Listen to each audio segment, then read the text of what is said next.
Hi everyone, I've come here today to talk about shaken baby syndrome. So shaken baby syndrome is the term used to describe the many signs and symptoms resulting from the violent shaking of an infant or a young child. And due to the shaking of their head, their brain surrounded by blood vessels and nerves are said to be injured due to the rotational force.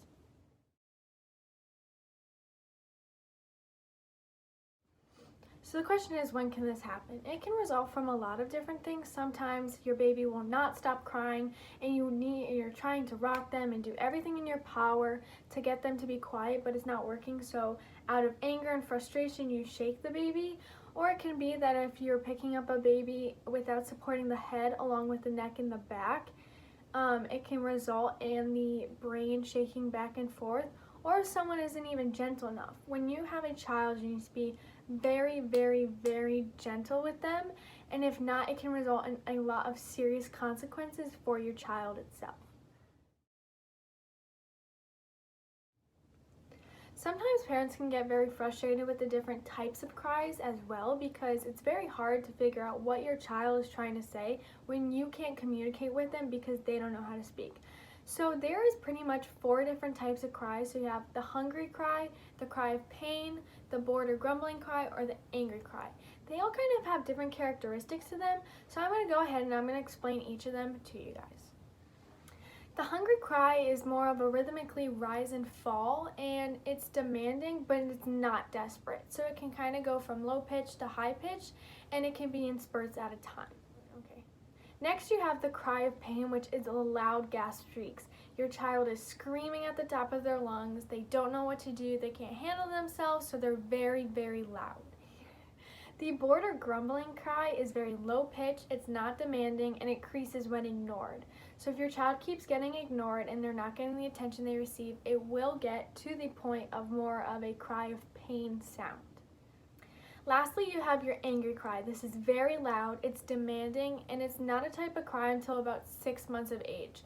So when they are just a newborn, you're not going to be experienced really this cry, but it will happen once they hit that 6-month mark, and it will continue on for later. As I said earlier, a lot of parents will shake their baby out of frustration to really just be like, stop crying. But obviously that can result in serious consequences. So there's obviously different ways that we can cope with a crying baby. You can cuddle your child, you can step away and give your child a moment of rest for themselves, or you can try and have another adult come into the room and they can assess the situation and try and calm the baby down. You can read a book or play music, give them a warm bath, stroke your baby's temple or forehead, or you can even take them on a car ride.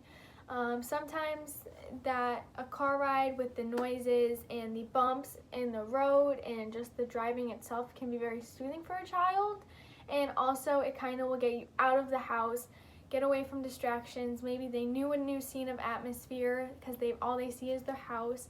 So there's definitely different ways that you can help your child rather than resulting in shaking them. So I kept saying throughout the video that there are many lasting consequences. Okay, no.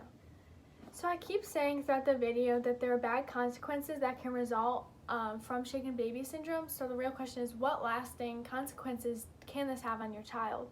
So I went and I found the most known and usually the ones that will occur from shaken baby syndrome. So the majority of the children that have experienced this experience seizures, uncontrolled muscle movement, unable to speak or see, blindness or trouble hearing, and intellectual or learning disabilities. Another huge consequence of this is parents can be arrested. So if you are putting your child's life in jeopardy from shaking them, it's obviously child abuse, and you will get questioned, and there is a possibility that you can get arrested from the police.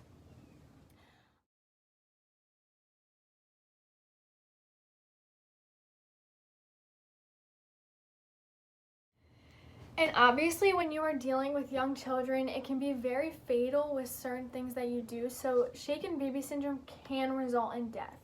And that's obviously a very scary fact from the point that your child could die from this and you could get arrested at the same time due to it being child abuse.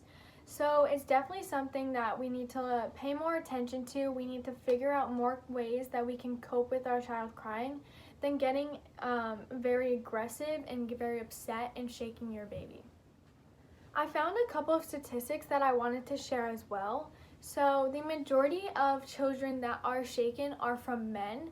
Obviously, men can sometimes come off as more aggressive, so can women. But men and actually the age of 20 to 25 are the ones that shake the child the most. 1,000 to 3,000 children suffer from shaken baby syndrome a year.